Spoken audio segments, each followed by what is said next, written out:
exhibited in this beautiful country. Now, I would like to just state some things about the exhibition, not too much. If you have questions later, I can also try to speak Greek.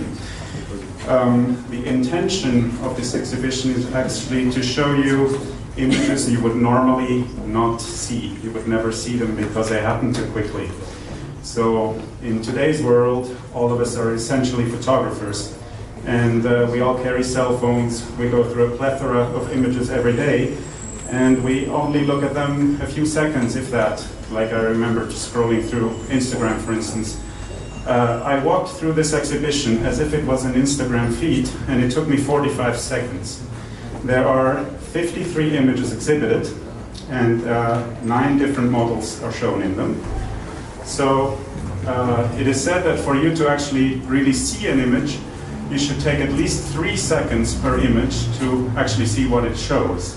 So I would kindly ask you to at least spend 159 seconds looking at the exhibition.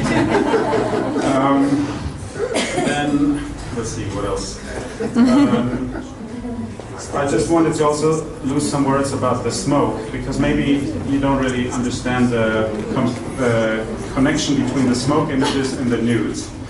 And the connection there is, again, that there are things that you would normally not see. The smoke plume, there's a little video showing here on this iPad, which is taken at slow motion, so it shows at 1/7 of the speed of reality. So it's 7 times slower, and you can actually imagine, you can sometimes see creatures in there. But in reality, the smoke would be moving so fast, they would just see some smoke moving back and forth, and you would never see these images. The images are taken with a 10,000th of a second. So going back to the 3-second time, you need to actually see an image. In that time, 30,000 of these images could have actually happened. Now, unfortunately, I cannot capture all these 30,000 images because this is a technique I've been working on for more than 15 years, and it takes a lot of light, and it takes a lot of knowledge on how to focus on the smoke, since it is turbulent. So I can take one image, and then maybe a few seconds later I can take another image. So I lose 100,000s of images in between.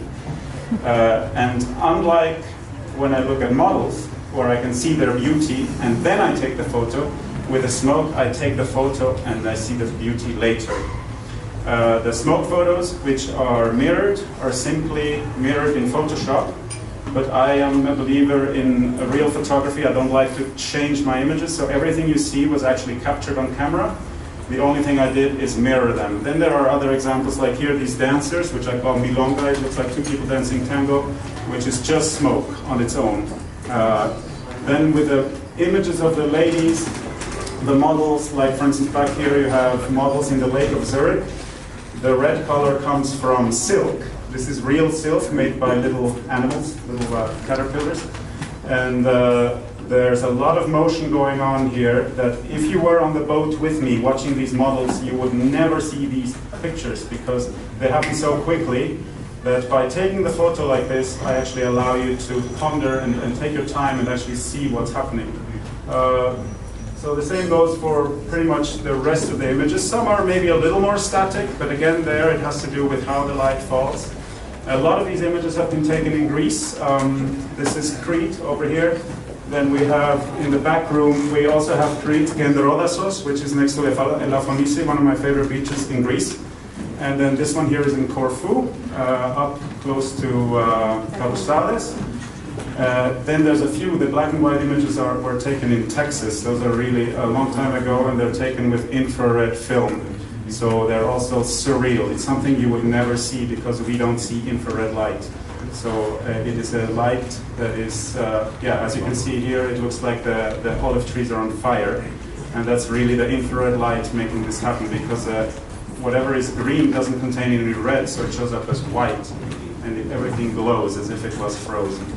So anyway, I think I've been talking long enough. If you have any more questions, please approach me. And otherwise, in the entry, there's a little synopsis of the works and the reason why this exhibition is called Somata. Soma, as most of you obviously know, is the body as we know it, the kormi.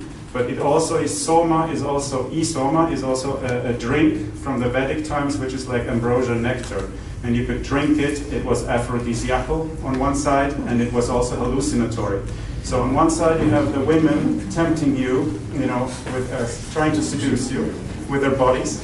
And on the other side you have bodies that you might see in smoke, and they might be like, back here there's Panos, he looks like a goat, he has a goat head. Or there are devils, there's monsters, there's different creatures, there's a Minotauros, there's all different things, but I don't really want to tell you what you see because it's like an inkblot or a Rorschach test, so it might say too much about yourself. I mean, you might want to talk to your psychiatrist about it, but it's just, so everyone sees something different. And yeah, that's it. So please don't be afraid to approach me if there's any questions. Thank you.